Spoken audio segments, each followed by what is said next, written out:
Magandang umaga mga kabay. So meron po akong estimate dito. Hindi naman po siya sira. Gumagana po siya. Ang problema yung shock. So sinubukan kong paluin mga kabay. 3 palo. Tinigil ko na dahil hindi makalas. So ang gagawin ko nito mga kabay, kakatingin ko po ito. Yan, tapos igagrind ko na lang siya paunti-unti para makalas. So tara mga kabay, samahan nyo ako. So yan mga kabay, kumuha na po ako ng bala. Ayan, ito yung bagong pang-cutting ngayon ng DeWalt. Titistingin natin kung magandang klase ba ito. So kakatingin po natin yung chuck.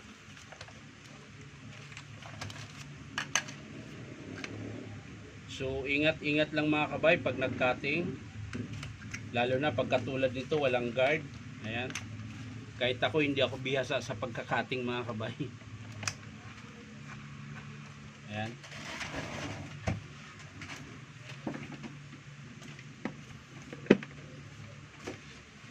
So una yan mga kabay, kakatingin natin paikot pa ganyan.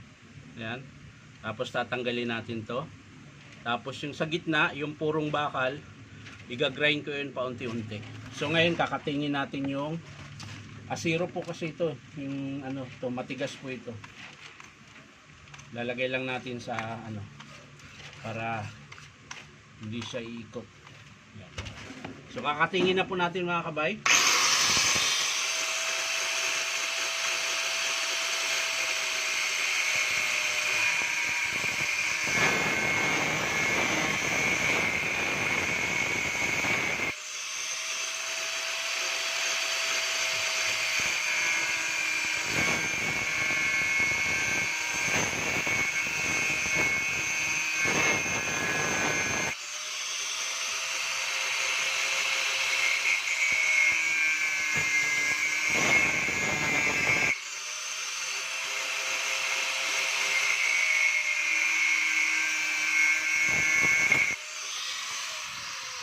Ayan mga kabay, nakating na po natin. So kakatingin na natin yung paganyan.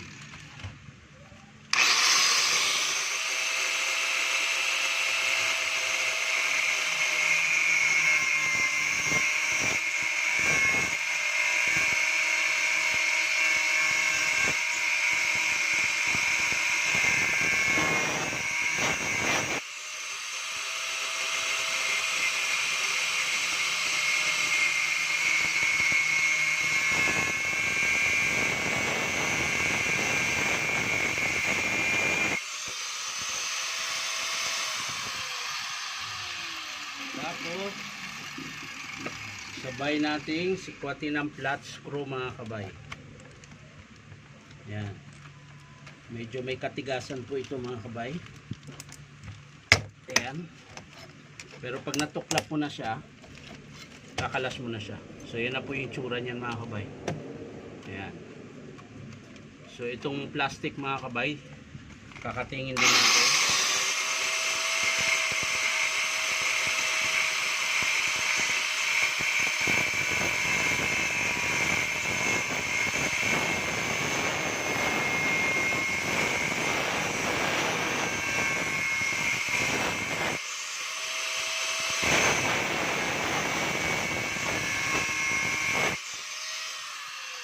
So meron po siyang bakal sa ilalim mga kabay, asiro din, matigas. So dito naman sa kabila natin katingin.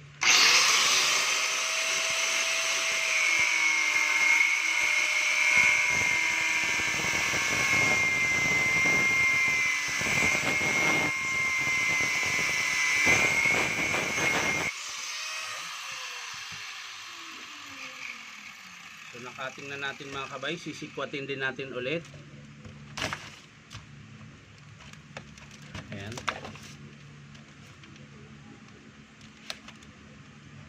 So yung ganitong pamamaraan mga kabay, ito lang po kasi alam ko. Ito lang alam ko, tsaka yung pinapalo. So medyo nadala na po ako dun sa pinapalo dahil meron po akong nasirang cordless na ganon. So sobrang palo ko, nabasag po ito. Tapos yung isa po, hindi na gumagana nung kinabit ko yung chuck. Kaya simula nun, Ang naisip ko lang na paraan yung ganito, yung kakatingin. So tatanggalin natin yung, ayun, may bakal pa pala isa mga kabay, hindi naputol. So ito yung nag-iikot, ayan. So kailangan makating natin ito mga kabay, kasi hindi lalabas yung ngipin pag nakating.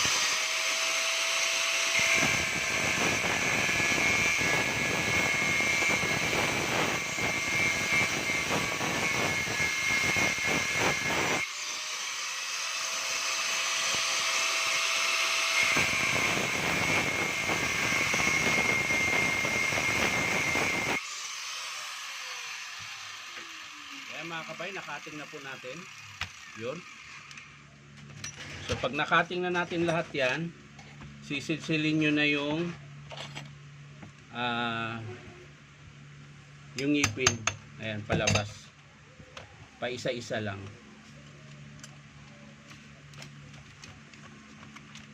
Tapos tutulak natin yung iba, ayan, dahil hindi po makalas yan kapag sabay silang sinisilsil mo. Kailangan isa-isa lang.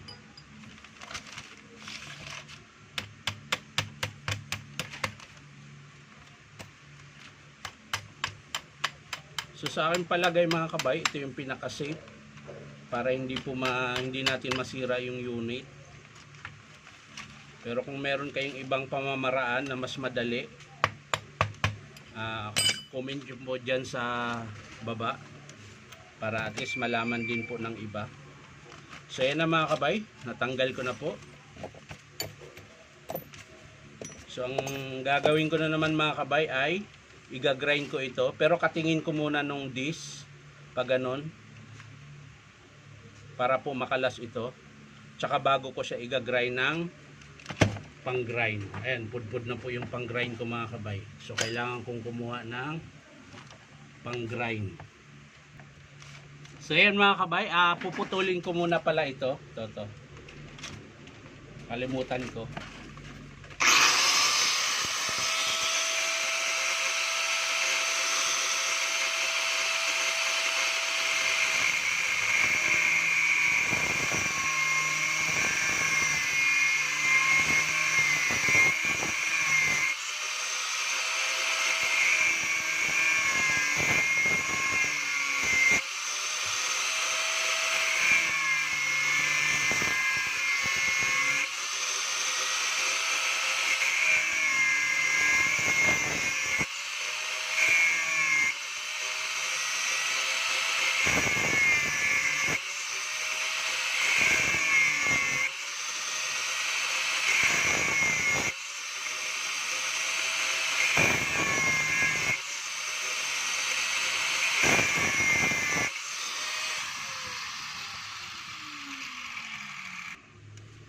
So yan na mga kabay.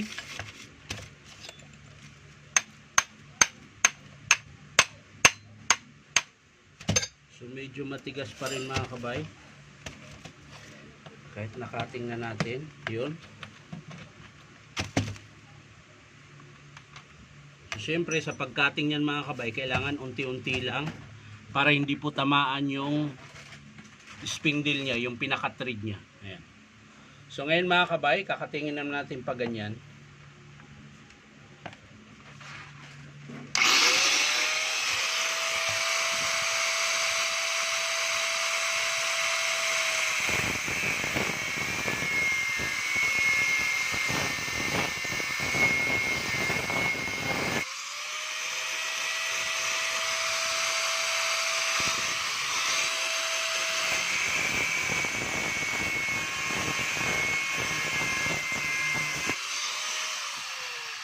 Siyempre paunti-unti lang mga kabay, para po makita natin yung kinakating natin. Inuunti-unti lang natin.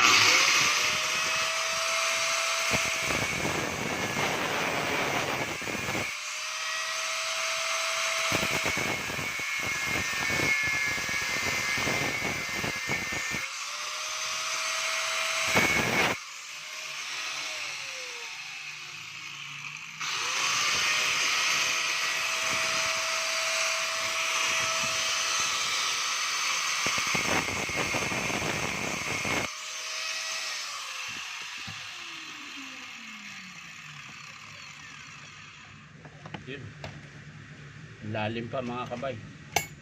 Isa pa ulit.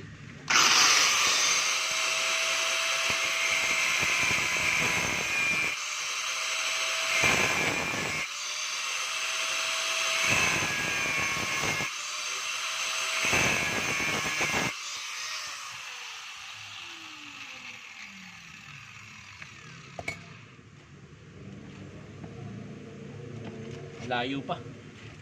Malayo pa sa katotohanan mga kabay. So yan mga kabay, manipis na po. So papaluin na po natin ito ng dahan-dahan lang. Yan.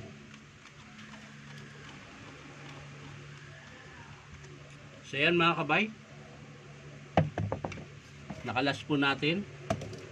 Pero paunti-unti lang po para hindi po matamaan. Although may natamaan konti ito. Ayan. Pero konti lang naman. So ikakabit na po natin yung chuck. Ayan, dahil natapos na po.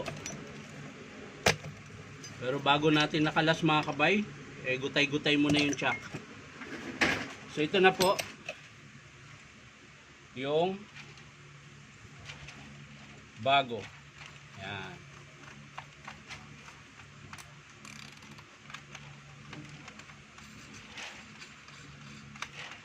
So sa paghigpit niyan mga kabay, lalagay nyo lang ito.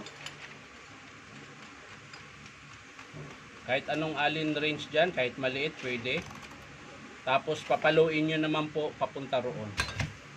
Kung ang pagpalo ay patanggal pa ganyan, pahigpit naman po papunta roon. Yan, ganyan lang po.